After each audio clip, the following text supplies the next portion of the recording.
नमस्कार मंडळी, स्वागत आहे आपलं नव्या एका ब्लॉग मध्ये।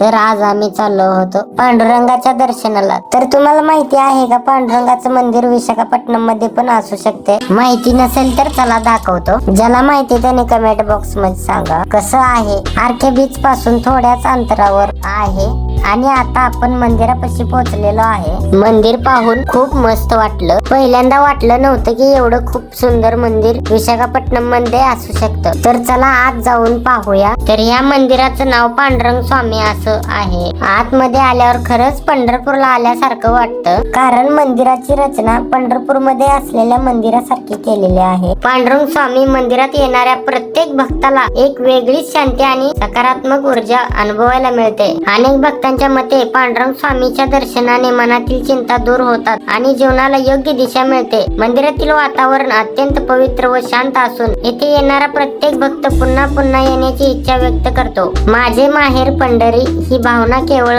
पंढरपूर पुरती मर्यादित नसून प्रत्येक पांडुरंग स्वामी मंदिरात अनुभवता येते। येथे सर्व देवांचे लहान लहान मंदिर पण आहे।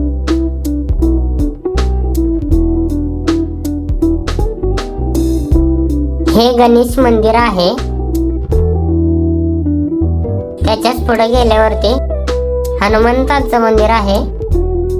ही श्यामबाबाचं मंदिर आहे। काही मंदिराची तेलुगू मध्ये नावं लिहिल्यामुळे वाचता आली नाहीत।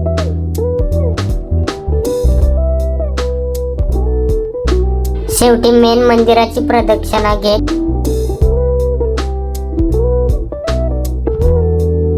पांडुरंग स्वामींचं दर्शन फायनली घेतलं। तुम्हाला कसं वाटलं पांडुरंग स्वामीचं मंदिर? कमेंट बॉक्स मध्ये नक्की सांगा। विशाखापट्टणमचे असेच नवनवीन ब्लॉग पाहण्यासाठी जाता जाता पेजला फॉलो तेवढं करा। भेटू नेक्स्ट ब्लॉग मध्ये।